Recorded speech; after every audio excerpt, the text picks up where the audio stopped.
Ngikubingelele kuphinda kuphi la ubukele khona MNTV channel. Ubingelelayo ngumsizi mina ngumfana kaNtshangase ngiphuma phansi kwanongoma bathi kwanhlamvu yesibhama engakanani ngoba nasembanjweni zendoda iyenela. Ngibonga kakhulu kubantu asebesubscribe lapha ku-MNTV channel. Ngiyacela ukuthi nawe ungabe subscribe, ngicela ukuthi usubscribe, ungakhohlwa ukupressa ushare, ungakhohlwa ukulike, ungakhohlwa ukucomment comment section.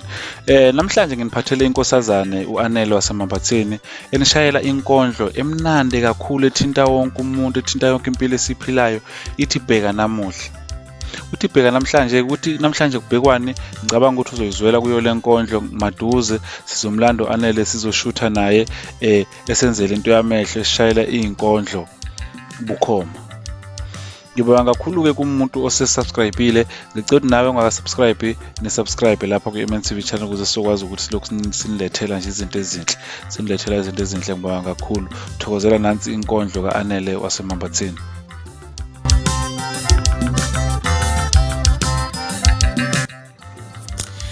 Bheka namuhla ukona kwethu impela sekuze kwafinyelela nasebusweni bakho Nkosi.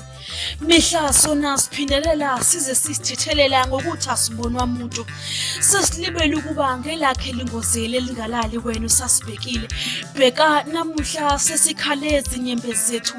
Sezize zaphenduka ithandala phambi kwakho kodwa ke ngawo lawo mazwi abubula ngokudabuka kawasakulungelanga ukumemezela lakhe igama. Anganisona nsuku zaphuma ngawo baningi abangazwani. Ngingasaphatha ababuleleni esimakade bheka namuhla ngana basekho mama bomkhuleko wena simakada wathi izinyembezi zabo ziyokushishizizwakale kuwe. Kulezi insuku zokugcina bayagana inelingadlula indoda abakhohle belibala umgomo wokugana kepha bavuma inkanuko yalaphezweni ibusa imizimba yabo beqome. Nkosi kangehluleli kodwa ke ngizama ukuthola isizathu sokuthi usiqolele mako abona laba besilisa wathi sithembele kubo kuyibona abavuma inkanuko yomzimba qede kwezabo zegazi babona isitombi bazinukubeze. Saleke sewubuya Nkosi mangabe vele sekusekugcineni.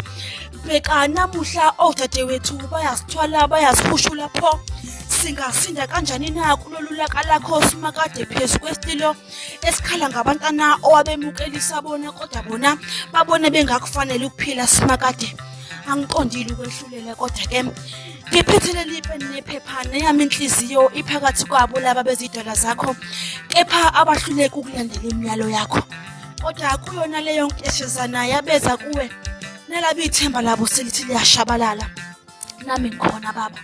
Ngamadolo ngiye phansi ngiyaza ngikho mshula kodwa ke wena ngathi usithembisile ukuba nxa siza kuwe qede sivume izono zethu uyakusithethelela. Kodwa khona lapho ngisalendele yonteselelo ngiphinde ngona Nkosi. Bheka namuhla simakade laba besilisa oze waqinisekisa ngombhalo wakho ukuthi wabenza ngomfanekiso wakho wathi bayoba ngamakhosi ethala phezweni nabo bakuhlamukile baba. Kodwa singasinda kanjani na kulolulaka lwakho ma ukona kwethu sekuze kwafinyelela nasebusweni bakho Nkosi. Basibulala bakwenza baphindelela lamandla wabemukelisa bona ukuba basikhusele ngawo bona bayasenzakalisa ngawo. Saleke sewubuya Nkosi uma ngabe vele sekusekugcineni ukona kwethu impela sekuze kwafinyelela nasebusweni bakho Nkosi. Mihla sona siphindelela size sisithethelela ngokuthi kasibonwa umuntu. Sesilibele ukuthi ngelakho elingozeli elingalali wena usasibhekile.